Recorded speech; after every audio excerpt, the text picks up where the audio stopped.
And Monday afternoon to you. I hope your week is off to a great start. Thanks for joining us on Sports4CLE. I'm Dave Bacon. We'll be joined a little later by Matt Dery of 92.3 The Fan and the Dery Brothers Tribecast. Talk a little bit Indians, but we're going to start talking Browns football. Browns wrapped up minicamp yesterday, rookie minicamp that is, and we are going to welcome in Mary Kay Cabot, Browns beat reporter for the Plain Dealer, as well as here on cleveland.com.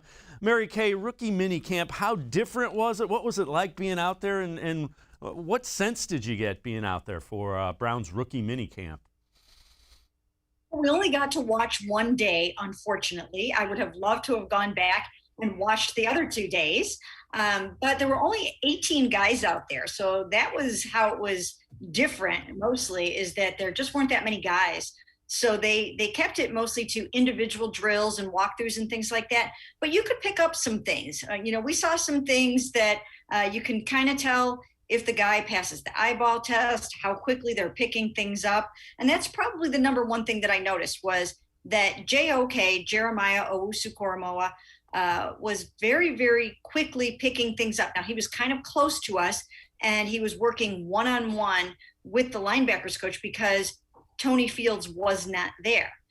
So therefore, we got an opportunity to really get a good look at JOK. And you could just tell that he was, just really taking the coaching really well. He didn't make the same mistake twice, and he really looked the part. Was there anybody else that really kind of grabbed your attention as somebody that you as you say, passed the eyeball test with just the first run through when you saw him out on the field? Well, Greg Newsome as well, yes. You can tell that he's very polished, that he's very smart, that he looks smooth running through the drills. And, you can just tell that these guys that they have a very high football acumen, and they're ready to be here. They looked like they belonged. Then, just from a physical standpoint, Malik McDowell, he's a little bit older than some of the other guys, the defensive tackle. And, he did pass the eyeball test just in terms of just physical presence and looking like he's ready to get out there and play some football. Watched Anthony Schwartz for a little bit, and he did some nice things. He did some really nice things. He also dropped a few passes here and there. But I have a feeling on the second day, he probably corrected that, and I'm sure he had a much stronger second day. The other thing that we tend to forget, how excited were the coaches to physically be out on the field with the players in a coaching situation? That was something they really didn't get to do a whole lot of a season ago. Well, yeah, last year they really didn't get the opportunity to do that in the preseason at all. So it really was nice for them to get an opportunity to do that this time around. They got their first look at the rookies, and you can pick up a lot. When you look at a guy and you can tell, hey, we have to tell him to maybe, work with the dietitian a little bit more, put on a little bit of weight, take some off, work on your speed, your conditioning. You can see certain things out there on the field, and there's just something to be said for in-person coaching some football. And I know they were all excited to be out there. Well, the other thing is it was really Coach Kevin Stefanski's first rookie mini camp because didn't get to have one last year. And Kevin Stefanski told us, this is something you can get a lot done. Take a listen to Kevin Stefanski. I think, Didi, you can learn a lot just even in walkthroughs. So there were times out there where guys had the wrong drop on defense and they got corrected, and then we did the rep again and they got it right. So it's kind of when I talk about really starting at the beginning with these guys, we can go at that pace. We're afforded the luxury of going at that pace so that they can get it, that it can crystallize in their mind. And that's where the coaches are working really hard in the meeting rooms with them, virtual meeting rooms, that is, and then on the field and making sure that this is something that they're constantly improving upon, that their knowledge of our system. And Mary Kay, that's important. They didn't have the opportunity to do that a season ago, and you can tell Kevin Stefanski and his staff want to do that. Oh, absolutely. There is a lot to be said for just that in-person instruction. And unfortunately, at this moment, we don't know exactly how that's going to go for the rest of OTAs with the veterans. But it was great for them to get that first look at their rookies, to speak to them, to look them in the eye, and to just kind of see what they have, like they said, in individual drills, in walkthroughs and things like that. Because as I mentioned, JOK was picking things up so quickly in the certain set of drills. And then for comparison's sake, I watched another player do the same kind of drills and, just wasn't quite as quick and sharp in picking it up, like needed to maybe be told things a few times. And what that showed me is that JOK, I think he's going to come up the learning curve very quickly. And I think he has potential to start pretty soon at the start of the season. Yeah, it was kind of interesting. In his media availability, he talked about the coaches and their attention to detail, and he said that was something he very much liked and was a strength of his. So that was kind of telling. Yeah, absolutely. And I think all of those players will find that is the case with this staff, and that's why they have to be really smart. And they are. You can just tell that they're not messing around when they say smart, tough, and accountable. That's the kind of players that they put on the football team. And you don't see a ton of mental errors. You can see that they're fitting in. They don't look lost. And, once they do get joined by the veterans, I think these guys are going to fit in pretty quickly. Now, the one thing that I will say about JOK is that he does look kind of like a safety. I mean, he's on the smaller side, obviously, for a linebacker. I think he weighed in somewhere around 222, which is about what they expected. But he does look on the smaller side. So that's the first thought, is it's a little jarring to see a linebacker that looks like that, but that's what we knew. That's by design. And that is exactly what they're going for. And we'll see how it works out. But I mean, he's going to be fast. I watched him drop back a bunch of different times, catch the football. I can see him doing that in a game. And, this is just sort of their wave of the future. Well, the other thing is, so next up, OTAs and then training camp as well. And we did get a tweet, so I know you've written about it. Let's take a look at the tweet from J.C. Tretter, Brown center, also president of the Players Association. And you see, taking back control of the offseason now more than ever, whether it's popular or not, it is a win for the players.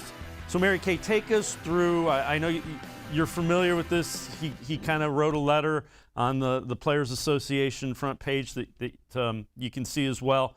What do we expect from OTAs, training camp? And I know you said you wrote about the Tretter tweet as well. Take us through some of that. Well, over the weekend, I wrote that a little bit of an update about what's going on this week and then starting next week with OTAs. Now, they are allowed to be on the field this week, but instead of doing that in phase 2, which started today and goes through this week, they're keeping it all virtual for the veterans. They're not getting it out there on the field for the veterans this week, but they will start those OTAs next week. And they have 10 OTA practices, and then they go into their mandatory minicamp, which is June 15th through the 17th. Now, the Browns have already collectively decided that they are not participating in these voluntary workouts, and that's what the OTAs are. That's really what the rookie minicamp was too, but the rookies all decided to participate. So now when they start OTAs next week on the field, it's going to be interesting to see who shows up and who doesn't.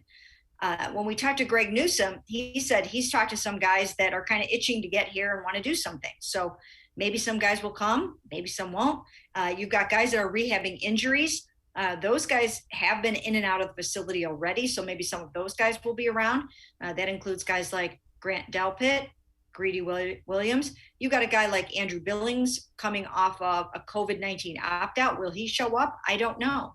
I'm not sure what to expect during OTAs, which start next week.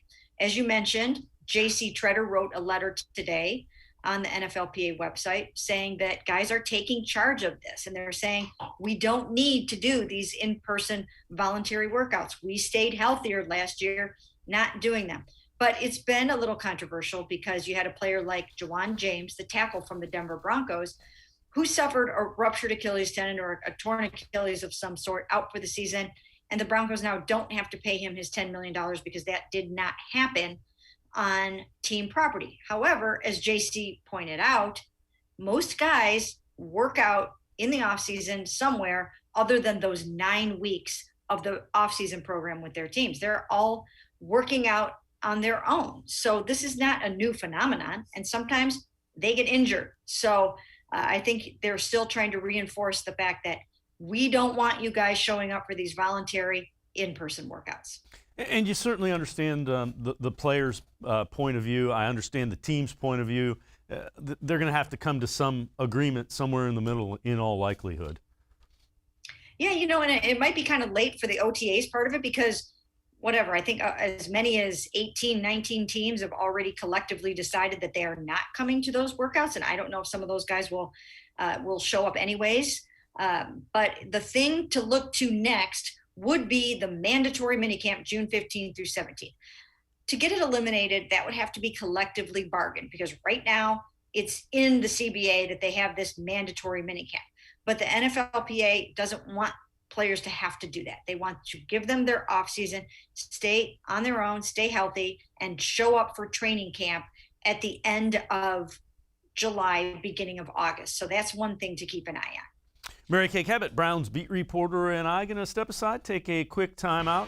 On the other side of the break, we'll hear from Greg Newsome as well as Kevin Stefanski talking about what this mini camp did and what things lie ahead for the Browns. Sports for CLE, we'll be right back. Stay with us. Life is starting to get back on track, and you can too. If you or your family have experienced financial hardship as a result of COVID-19, Tri-C can help with full tuition assistance. Safely get the in-demand degree or training you need with online and on-campus classes. Go to tric-edu to check out our programs and resources. So, what are you waiting for? Register now for summer classes. Tri-C is where futures begin.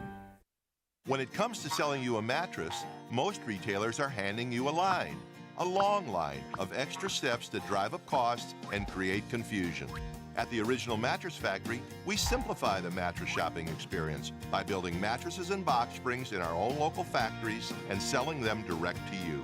It's short, sweet, and simply makes sense. So experience more than just the mattress store. Experience an original, the Original Mattress Factory.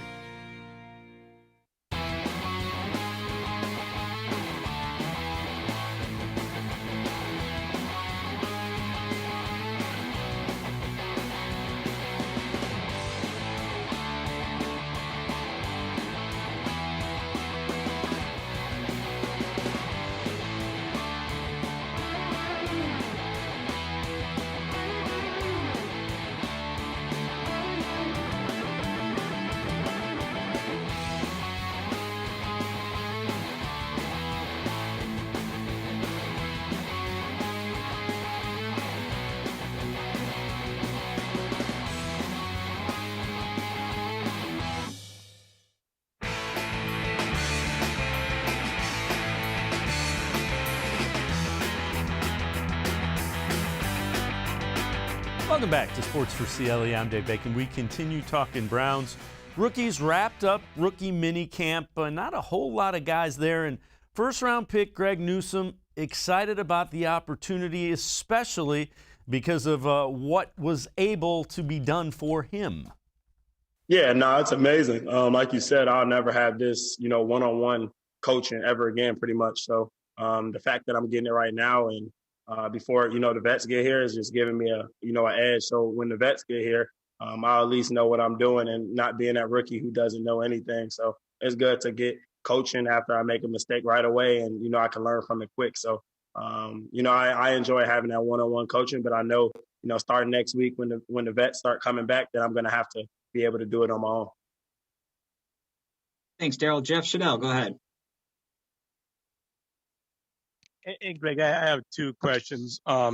First, what have you been doing since the draft? For the last 2 weeks, what have you been doing? Yeah, pretty much just been working out, trying to get in shape. Got sent over the playbook, so just trying to get ahead on the playbook and things like that. That's pretty much what I've been doing for the past few weeks.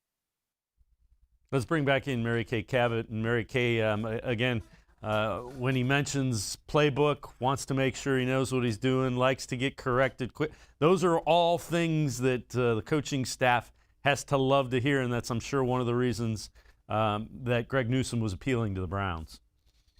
Yeah, and I have to say this, and I've been saying this since draft day, and really since last year. This regime, they're adding guys onto the football team that Cleveland Browns fans are going to embrace and fall in love with and really get behind. This is such a good group of guys. They're the kind of guys that you would want to have over to dinner on a Sunday afternoon. I mean, they're not Sunday; they'll be playing on Sunday, but just guys that you would want to hang out with and be around your family. I mean, these are really, really good individuals that I think that, not only are they going to be winning, they're going to be out in the community. They're going to be representing the Cleveland Browns in a way that this city can be proud of and the Browns can be proud of. They're really cool guys. They're just a lot of really cool guys. And I think the chemistry is going to be so good on this football team. When you talk to a guy like Greg Newsome, just engaging, great personality, you can see, him getting along great with so many other guys in that secondary, like a John Johnson. These are just, these guys have, they've got charisma. They're, like I said before, they're smart. There's so many things all wrapped into one. And I think Browns fans are going to get really, really excited about this football team. Yeah, we kind of talked about how young Greg Newsome is. And when you see him on camera like that for the first time, it's jarring. It's like, yeah, he's really young. It won't be 21 for a couple of weeks still. Yeah, there are a number of guys like that, and that is also by design. There are a couple of guys that are still 20 years old, and that's what they're doing now. They're building for the future. So you go ahead and you draft a guy that's 20, and by the time they actually start really playing or starting, they'll be 21, 22, and then you're going to be able to keep them for a while. So I think that's an important factor in this whole thing, is that they're getting them really young and they're developing them, and they know they don't have a ton of experience in some cases, including Greg Newsome. He's only got 21 games under his belt. So I think Greedy Williams might have the edge going in terms of experience. He played at LSU at a high level. He's got a whole season under his belt. So Greg Newsome is going to really have to demonstrate that he's ready to get out there and have a lot of playing time right away.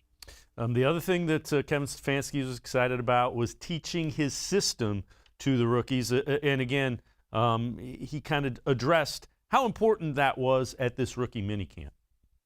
Even with the returning veterans, Aditi, you start at the beginning.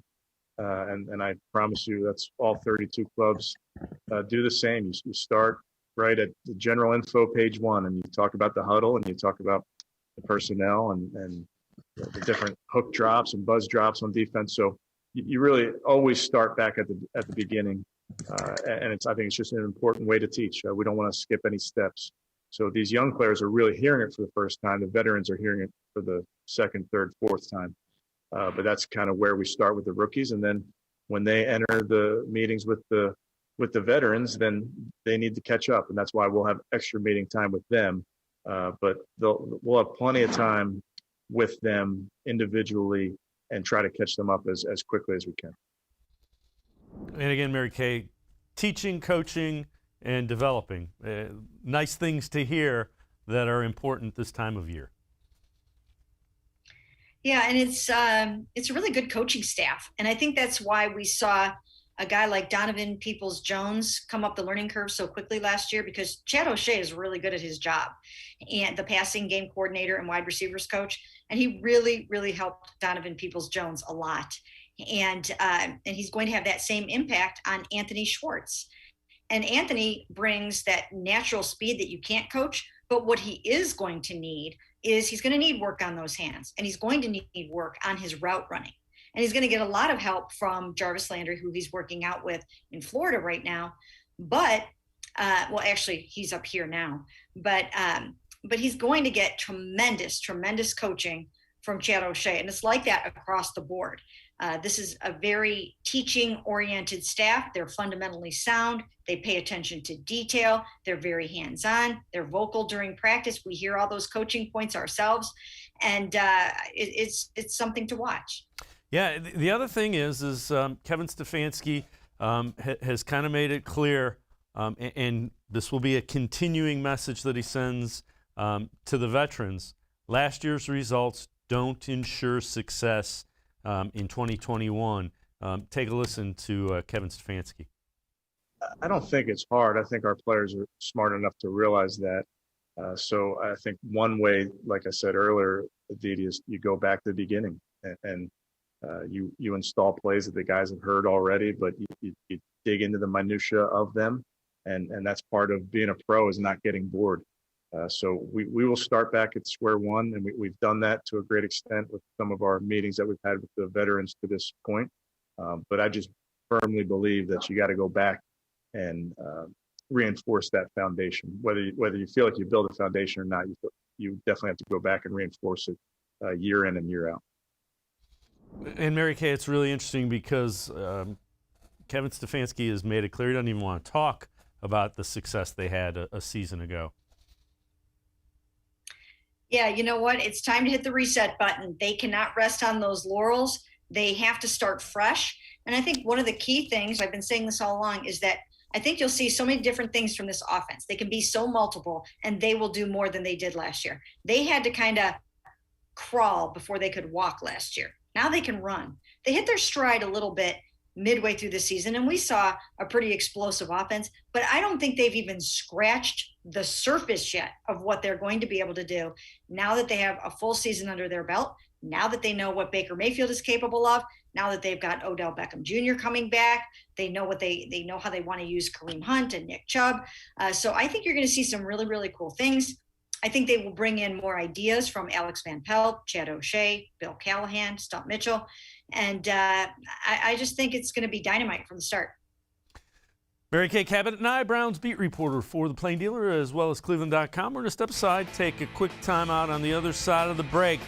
Who's the most underrated player on the Browns according to Pro Football Focus?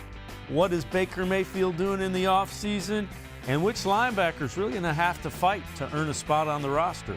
Sports4CLE will be right back. Stay with us. Life is starting to get back on track, and you can too. If you or your family have experienced financial hardship as a result of COVID-19, Tri-C can help with full tuition assistance. Safely get the in-demand degree or training you need with online and on-campus classes. Go to tric-edu to check out our programs and resources. So, what are you waiting for? Register now for summer classes. Tri-C is where futures begin. When it comes to selling you a mattress, most retailers are handing you a line, a long line of extra steps that drive up costs and create confusion. At the Original Mattress Factory, we simplify the mattress shopping experience by building mattresses and box springs in our own local factories and selling them direct to you. It's short, sweet, and simply makes sense. So experience more than just the mattress store. Experience an original, the Original Mattress Factory.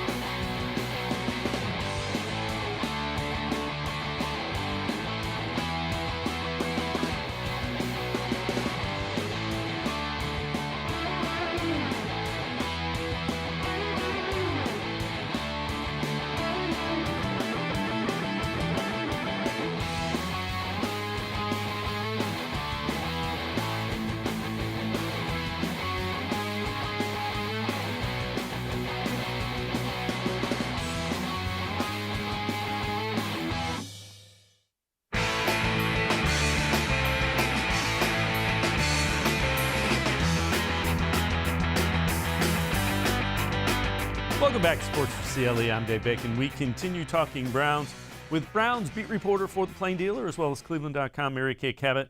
And Mary Kay, I know you've gotten asked this question multiple times. We get it every once in a while. You see Baker Mayfield working out with Jarvis Landry in the offseason. You haven't necessarily seen him work out with Odell Beckham Jr. This year there's a reason. It's because Odell's still rehabbing. Is that a concern? Is that anything that you think leads to, their chemistry or lack thereof, or is it just it is what it is, for lack of a better term?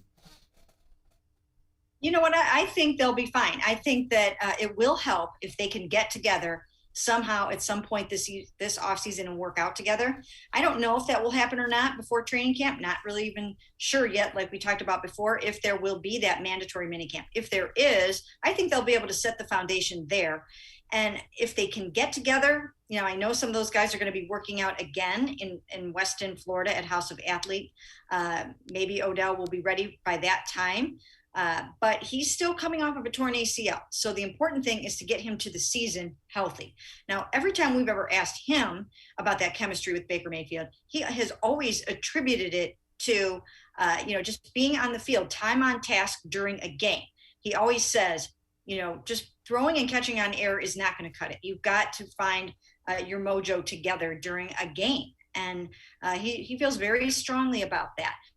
But I do think that there would be something to be said for those two just repping it and working together. Because we saw that's what happened with Baker Mayfield and Rashard Higgins. They got really good together in training camp in Baker's rookie year because they were on that second team together. So I do think that it would help if they can get some time together this offseason, but there will still be plenty of time in training camp to get it together.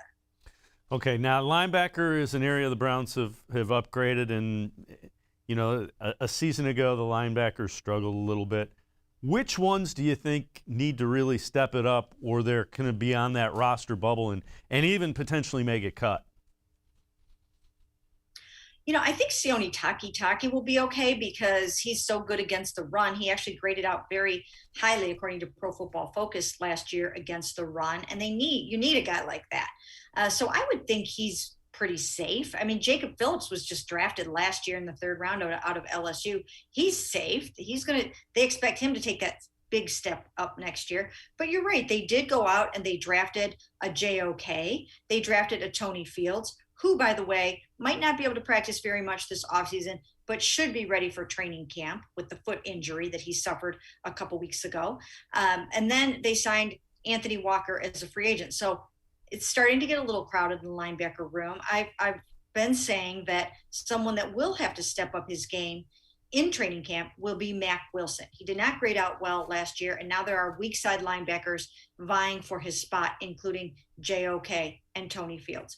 So therefore, he's really going to have to work harder than he's ever worked before. But he's a very determined young man. He's now got some experience under his belt, and I think he'll give a good showing in training camp. So Pro Football Focus graded everybody and came up with a most underrated player on each of the 32 rosters. And the Browns' most underrated player was Rashard Higgins, a guy they ranked pretty highly. You think that's accurate? Is that a fair assessment, you think?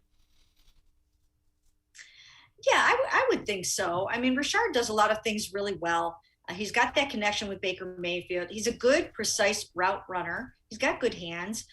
He's got good field awareness. He's not super flashy because he's not really fast, but he gets the job done, and he does it well. So I would have to say he fits that category, and he's been good for the Browns. And I think if he gets a little bit more playing time, I think he'll make the most of it. He's also a guy that seems to always come up with big catches. It seems like third down, when you need a first down, he's the guy that comes up with touchdown catches. He seems to show up when needed the most. Yeah, I mean, he gets open. He's where Baker wants him to be when he wants him to be there. And that's something that's very important to Baker Mayfield. He likes that, he wants to hit his mark and have the guy be there. And Rashard knows that. He knows where his bread is buttered. And he does everything he can to help Baker look as good as he is. And so I think he'll continue to do that. And it'll be fun to watch this in training camp. Mary Kay Cabot, Browns beat reporter, and I are going to step aside, take a quick timeout. On the other side of the break, we'll take a look at the AFC North and some predictions as to who is the team to beat. Some national folks think it might be the Browns. Sports4CLE will be right back. Stay with us. Life is starting to get back on track, and you can too. If you or your family have experienced financial hardship as a result of COVID-19, Tri-C can help with full tuition assistance. Safely get the in-demand degree or training you need with online and on-campus classes. Go to tric-edu to check out our programs and resources. So, what are you waiting for? Register now for summer classes. Tri-C is where futures begin. When it comes to selling you a mattress, most retailers are handing you a long line of extra steps that drive up costs and create confusion.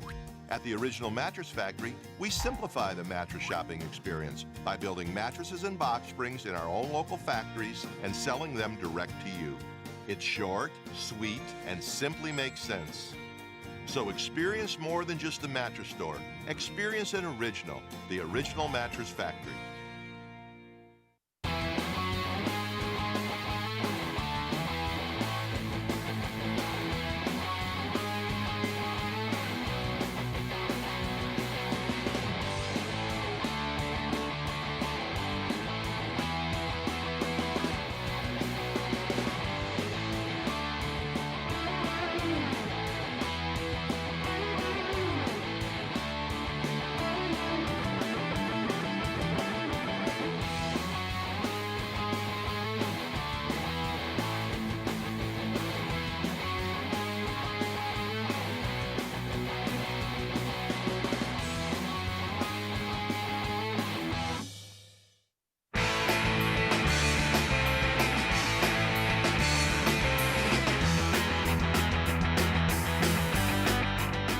Sports4CLE continues. I'm Dave Bacon. We continue talking Browns football with Mary Kay Cabot, Browns beat reporter for the Plain Dealer as well as cleveland.com. So Mary Kay, CBSSports.com's Jason Lockenfora predicted each of the division winners. He picks the Browns to win the AFC North. What do you make of it? Well, I think it's probably going to be a two-horse race between the Browns and the Ravens. The Browns still have to prove that they can beat the Ravens, and the Ravens did some things to improve themselves this offseason as well. They're a good football team. They still have a good defense. They match up well in some cases with the Browns. And I think it's going to be a heck of a battle between those two teams, maybe right down to the finish. Who knows? But I think those two games in that stretch where the Browns face the Ravens back to back, November 28th and then December 12th. November 28th will be on Sunday Night Football. Then the Browns have a bye week, and then they face them again on December 12th. While the Browns are having this crab cake sandwich, the Ravens in between there have to go to Pittsburgh and play. The Ravens are also in the midst of 4 games out of 5 on the road while they have to face the Browns twice in that span. So they've got it way tougher during that amount of time than the Browns do. The Browns they're finally getting their bye week in week 13, a chance to rest up before they face those Ravens again. But I think that is where the AFC North will be won or lost right there in those 2 weeks. Do you think it's a little bit more of an advantage for the Browns, not only because they have to play, the Ravens have to play Pittsburgh? Ravens' offense is a little different than anything you're going to face because of Lamar Jackson and the way they run, and the throwing game is a little different. Although they did add a couple of quote unquote deep threats, but you can kind of scheme and alter the schemes in the bye week if you're the Browns when you're facing the Ravens in those 2 weeks. Yeah, I mean, I've always thought that the Ravens, in addition to what they do so well, I would have a quarterback on the roster that can come in and then just a pure passer of the football. And I would bring that quarterback in at certain key moments when you need just a changeup.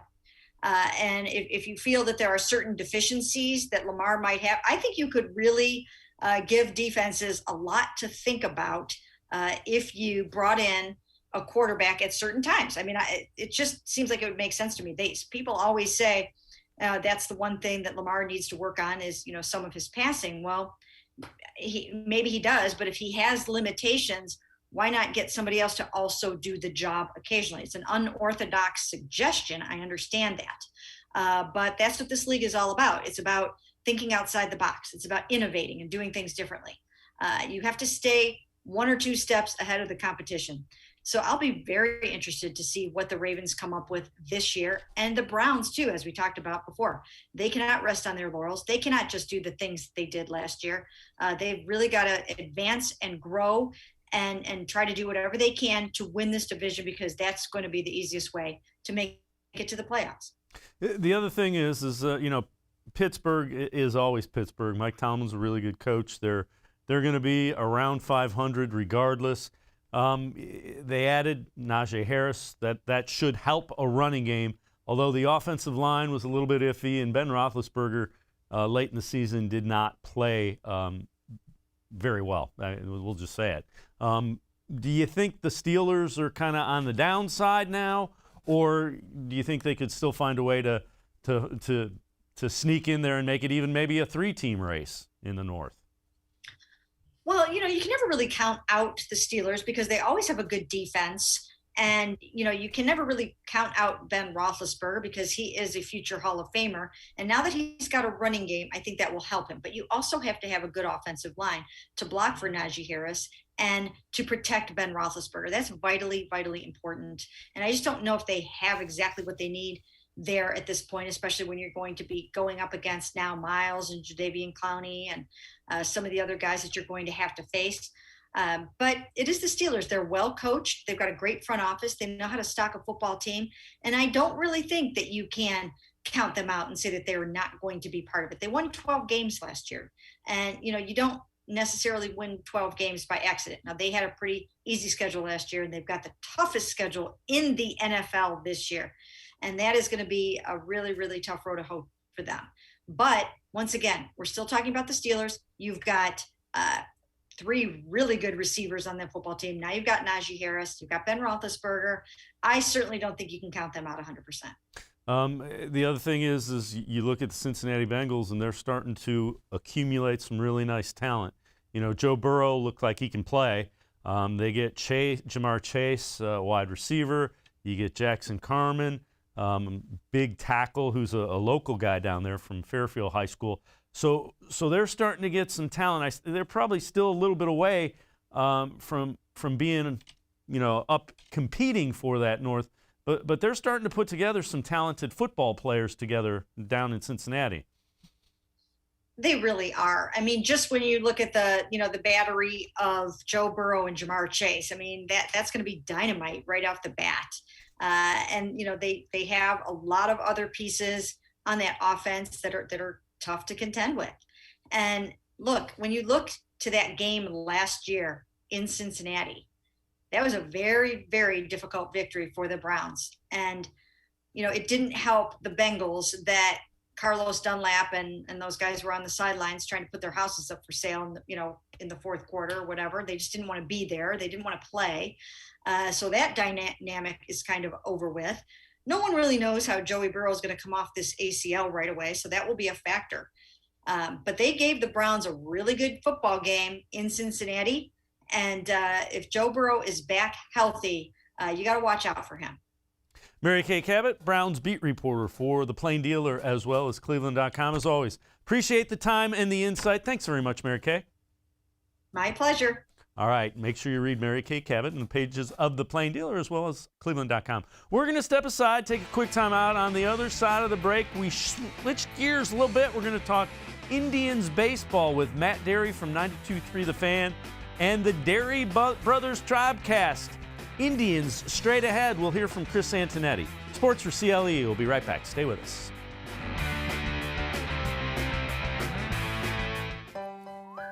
Life is starting to get back on track, and you can too. If you or your family have experienced financial hardship as a result of COVID-19, Tri-C can help with full tuition assistance. Safely get the in-demand degree or training you need with online and on-campus classes. Go to tric-edu to check out our programs and resources. So, what are you waiting for? Register now for summer classes. Tri-C is where futures begin. When it comes to selling you a mattress, most retailers are handing you a long line of extra steps that drive up costs and create confusion. At the Original Mattress Factory, we simplify the mattress shopping experience by building mattresses and box springs in our own local factories and selling them direct to you. It's short, sweet, and simply makes sense. So experience more than just the mattress store. Experience an original, the Original Mattress Factory.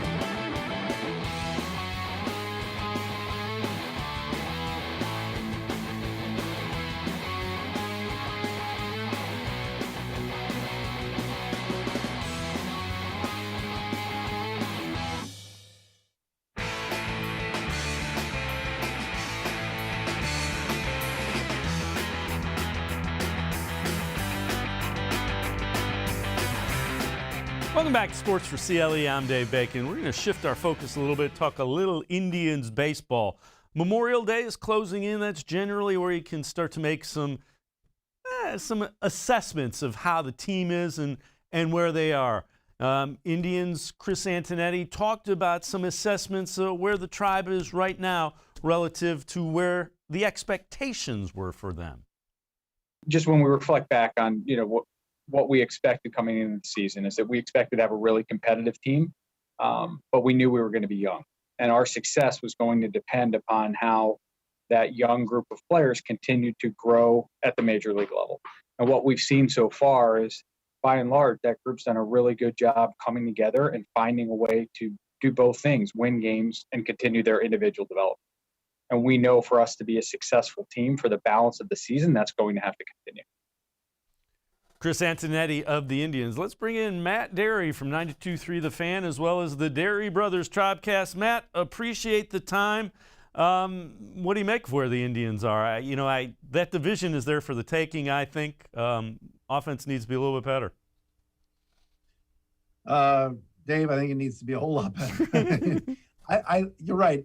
It's been a weird year because just a couple of days ago, we're sitting here going, wow, they've won 13 of 16. They're pitching. The defense is better. They're getting timely hitting when they need to, especially from Jose Ramirez, and all is well. And then the last 3 games in Seattle, you see the issues that arise and have been arisen throughout the season. And that is the bottom of the order is bad, and you have too many holes, automatic outs at catcher, at shortstop, occasionally center field and first base.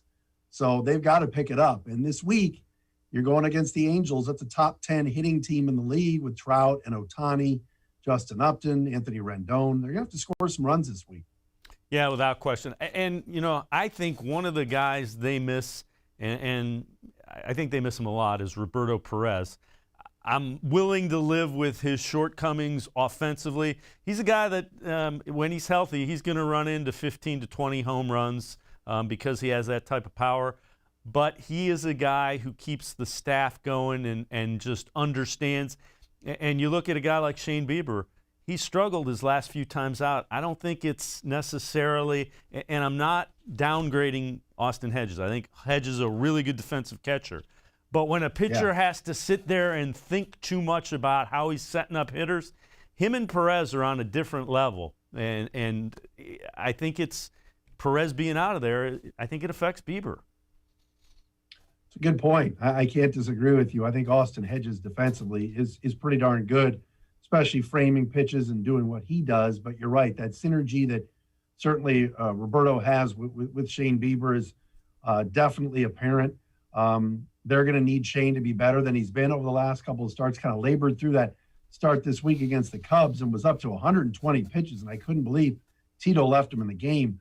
I think that had an effect on him against Seattle yesterday. So now the question remains, do you give Bieber an extra day this week and McKenzie pitches Friday and you give Bieber an extra day off with the off day on Thursday?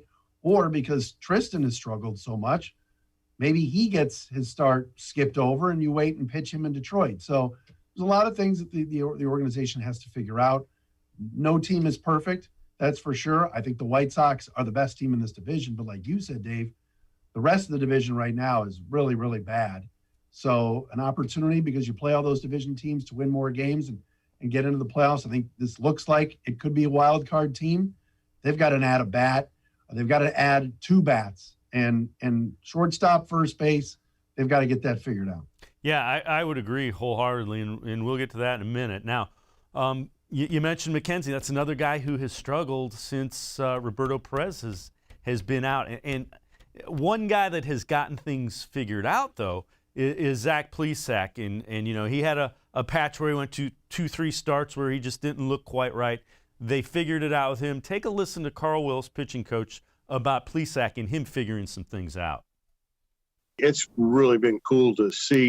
And, he asked all the right questions. If you go back and look at his major league career, which isn't, lengthy, right? I think he's in his 3rd season here, or, his 2nd full season.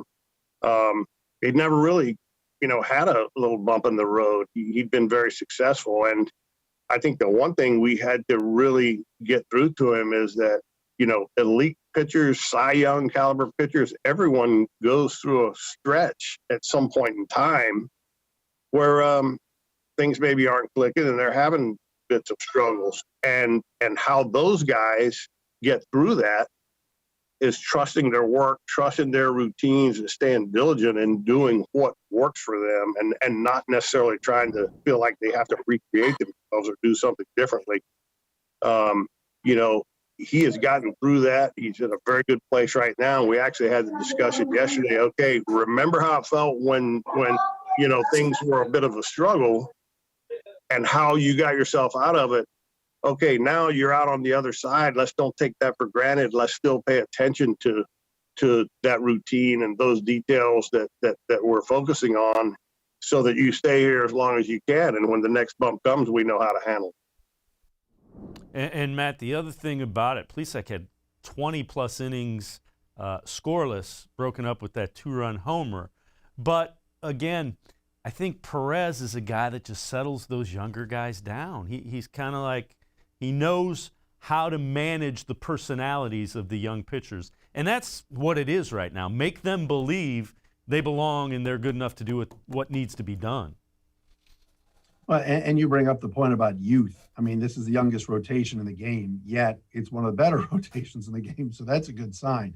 But I think you're onto something here with Roberto Perez. Thursday night, Zach was really on his game, yet it wasn't one of those no-hit bids where the other team wasn't touching him. I mean, it was only a handful of strikeouts. It's not like he had 10 strikeouts in that game, and it was a windmill fest for the Mariners. He was working both sides of the plate, got a lot of ground balls, which was nice to see. And man, it was so close, 6 outs to go, and didn't get that no-hitter. But, it also helps, I think, the starting pitchers to know what they have behind them in this bullpen. The bullpen has been really, really good. I think when the starters, not only do they miss Perez, but they also miss the fact that none of these starters have had the opportunity to work with a lead or a nice padded 6-1 advantage in the 5th inning or 4th inning. I mean, I think Tristan McKenzie is gripping that baseball a little hard because he knows in every start it seems like it's a 0-0 game in the 4th inning, and then he implodes with some walks and home runs.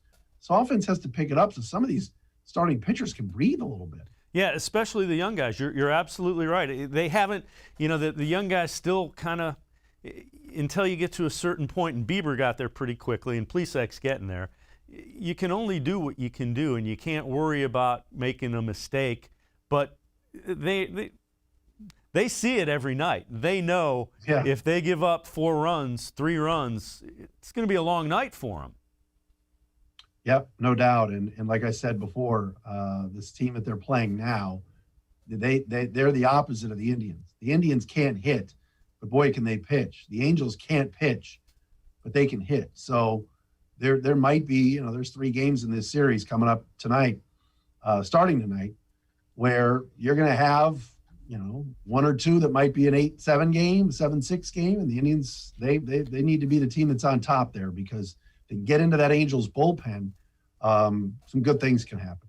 You mentioned the Indians bullpen, and when you have Karinchak and Clase, you basically can use those guys interchangeable as a closer based on how you like the matchup. And they're different enough that it's a problem. And think about it, both of them are young. Yeah, they are. And it's a problem for the other team. James's routine on Wednesday with the hands up in the sky and the celebration against the Cubs, man, that was a lot of fun. If he was on the other team, we would hate him, similar to the Albert Bell days where everybody hated him and we loved him and he was our guy and sort of our jerk, I guess. But no, those guys at the back end have been great. The only issue I have is, the usage. You just don't want Tito to overdo it with some of these guys to whereas years from now, it's a Cody Allen type situation. So, look, they're over 500. They're winning more games than they're losing. The pen's been great. Brian Shaw's been amazing. Got to keep it up. But there's more bullpen arms coming, which is exciting. That's why I'm hopeful that those guys don't have to pitch every single night. Without question. We're going to step aside and take a quick time out. We've talked mostly about the pitching staff. That's been the fun conversation. Now we're going to flip it, talk about the offense, the struggles, and where the Indians might look. Sports4CLE. We'll be right back. Stay with us. Life is starting to get back on track, and you can too. If you or your family have experienced financial hardship as a result of COVID-19, Tri-C can help with full tuition assistance. Safely get the in-demand degree or training you need with online and on-campus classes. Go to tric-edu to check out our programs and resources. So, what are you waiting for? Register now for summer classes. Tri-C is where futures begin. When it comes to selling you a mattress, most retailers are handing you a long line of extra steps that drive up costs and create confusion. At the Original Mattress Factory, we simplify the mattress shopping experience by building mattresses and box springs in our own local factories and selling them direct to you. It's short, sweet, and simply makes sense. So experience more than just a mattress store. Experience an original, the Original Mattress Factory.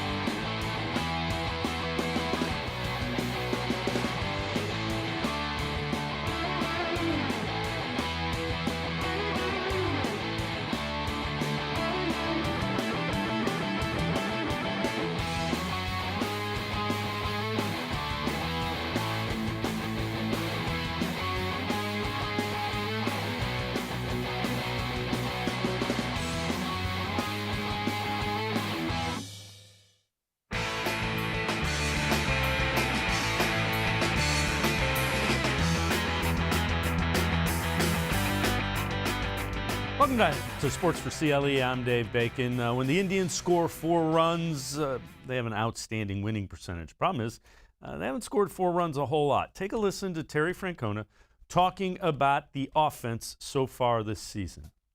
Again, some of it's youth, some of it's we're trying to hit too many pitches. You know, sometimes you got to have a plan and stick to it. You can't hit everything. You know, they start going back and forth, fastball, changeup, or slow curveball. And it really gives us a tough time. And, you know, you got to be disciplined enough to know what you want to do and then not try to hit everything. Let's bring back in Matt Dery from 92.3 The Fan and the Dery Brothers Tribecast. And Matt, that's the manager nailed it on the head. It's exactly correct. And to say this, Dave, I mean, he mentioned changeup. This team trying to hit changeups is a total mess. And look, we're down on the offense because the last really 4 nights after the Jose home run to make it 4-0 on Thursday really has gone south and hasn't provided enough pop. But these teams are presenting a challenge of throwing changeups at these guys. And like Tito said, the game plan and how to attack them or to lay off those pitches, they're not sticking to it. Some of it is youth.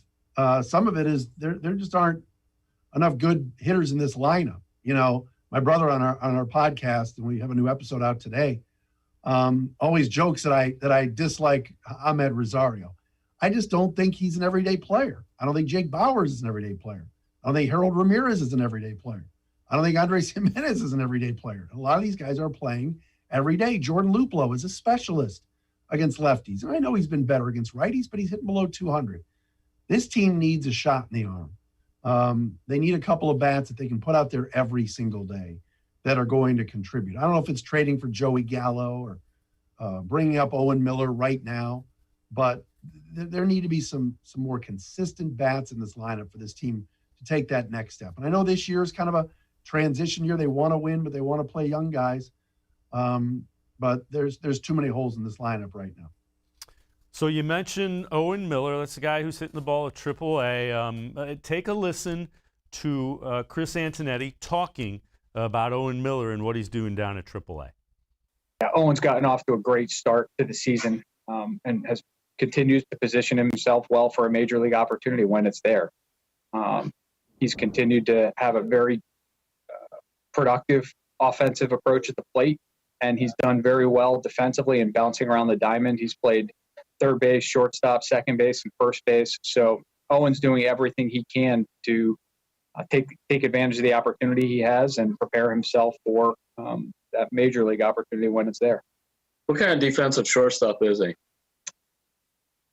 He's capable of playing the position. That's where he, spent most of his time in the early parts of the minor leagues. He's very capable, competent in making the routine plays. May not have quite the same range that other guys have, but we would feel comfortable playing him there at shortstop. Thanks. He would tell you when we asked him in spring training, he felt his best positions were second base, third base. Those are the places where he had spent most time recently. And so that's why we started to mix shortstop and first base back into the fold to help his comfort there.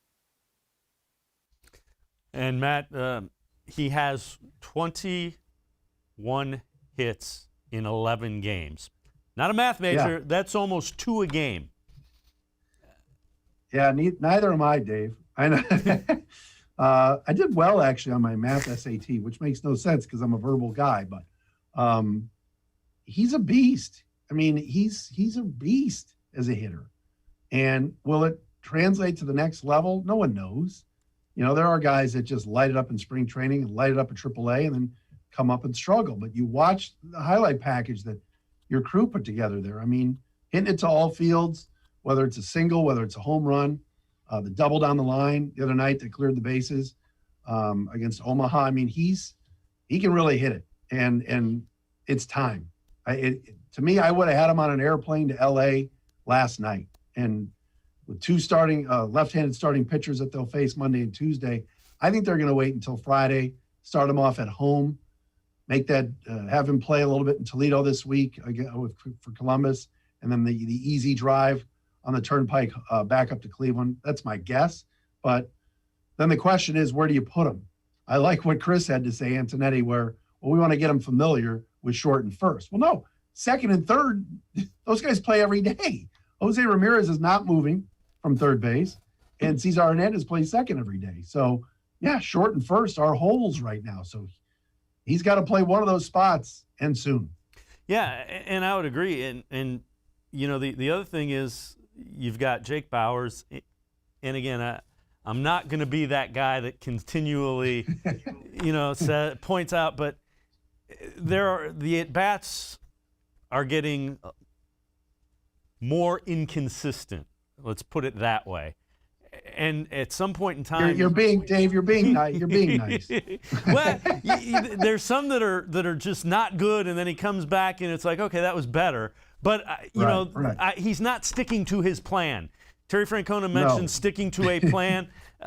That I could say very comfortably, he is not sticking to the plan. And at some point in time, you got to just move on from that.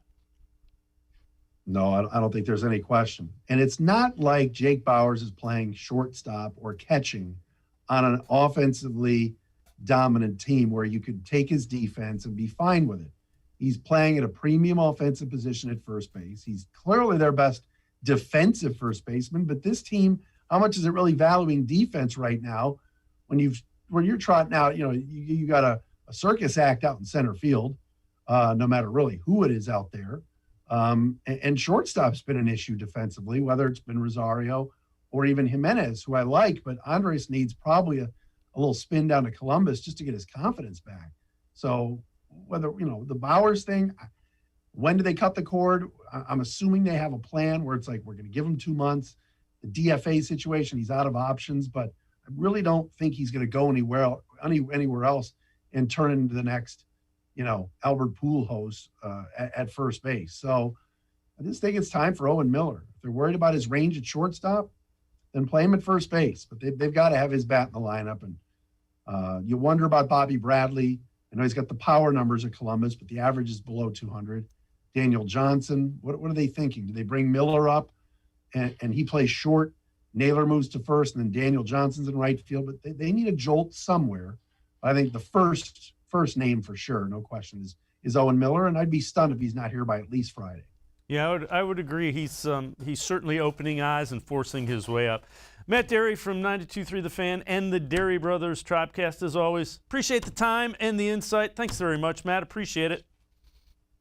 All right, Dave. Great talking to you, bud. All right, always enjoy it. Matt Dery, you can listen to him on 92.3 The Fan as well as the Dery Brothers Tribecast. We're going to say goodbye. We will see you again tomorrow. Dan Lobby, scheduled guest. Sports4CLE will be back tomorrow at 4 o'clock. Have a great night, everybody. We will see you tomorrow.